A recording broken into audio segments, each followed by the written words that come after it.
सिया गोयलଙ୍କର ବ୍ୟକ୍ତିଗତ ଚାଟ୍ ଲିକ୍ ବନ୍ଧୁଙ୍କୁ ସ୍ନାପଚାଟ୍ରେ ମାଗିଥିଲେ ଆଧାର କାର୍ଡ।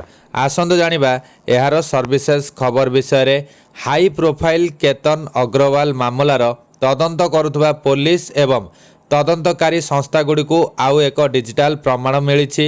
ସୂତ୍ର ଅନୁଯାୟୀ ପୋଲିସ ମୁଖ୍ୟ ଅଭିଯୁକ୍ତ ସିଆ ଗୋୟଲ ଏବଂ ତାଙ୍କର ଜଣେ ବନ୍ଧୁଙ୍କ ମଧ୍ୟରେ ଏକ ଅତ୍ୟନ୍ତ ସନ୍ଦେହଜନକ ସ୍ନାପଚାଟ୍ ଚାଟ୍ ପାଇଛି, ଯାହା ଏକ ସୁନିଶ୍ଚିତ ଷଡ଼ଯନ୍ତ୍ରକୁ ସୂଚିତ କରୁଛି। ଏହି କଥିତ ସ୍ନାପଚାଟ୍ ଚାଟ୍ର ଏକ ଫଟୋ ମଧ୍ୟ ସାମ୍ନାକୁ ଆସିଛି। ଏହି ସ୍କ୍ରିନଶଟ୍ ବିବାହ ଟିକେଟ୍ ବୁକିଂ କରିବା ଏବଂ ପରିଚୟପତ୍ର ଅର୍ଡର କରିବା ବିଷୟରେ ଆଶ୍ଚର୍ଯ୍ୟଜନକ ବିବରଣୀ ପ୍ରକାଶ କରିଛି। ପ୍ରକାଶିତ ସ୍ନାପଚାଟ୍ ସ୍କ୍ରିନଶଟ୍ ଅନୁସାରେ ସିଆ ଗୋୟଲ ଏବଂ ତାଙ୍କ ବନ୍ଧୁଙ୍କ ମଧ୍ୟରେ ମେ 24ରୁ ମେ 26 ମଧ୍ୟରେ କଥାବାର୍ତ୍ତା ହୋଇଥିଲା।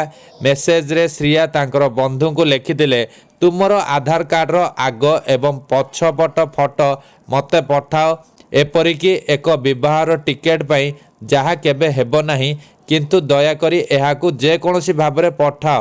ବନ୍ଧୁ ଉତ୍ତର ଦେଇଥିଲେ, ଠିକ୍ ଅଛି, ମୁଁ ଏହାକୁ ହ୍ୱାଟ୍ସଆପ୍ରେ ପଠାଉଛି।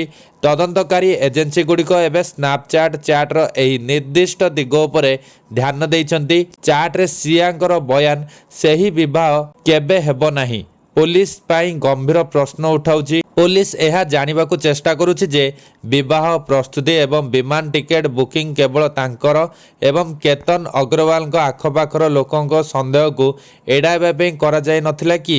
କେତନ ଅଗ୍ରୱାଲଙ୍କୁ ହତ୍ୟା କରିବା ପରେ ତଦନ୍ତକୁ ବାଟବଣା କରିବା ଏବଂ ନିଜକୁ ନିର୍ଦ୍ଦୋଷ ଦେଖାଇବା ପାଇଁ ସିଆ ଗୋୟଲ ଏବଂ ସହ ଅଭିଯୁକ୍ତ କେତନ ଚୌଧୁରୀ ପୂର୍ବ ଯୋଜନାବଦ୍ଧ ରଣନୀତି ପ୍ରସ୍ତୁତ କରିଥିଲେ କି ନାହିଁ, ସେ ବିଷୟରେ ମଧ୍ୟ ପୋଲିସ ତଦନ୍ତ କରୁଛି।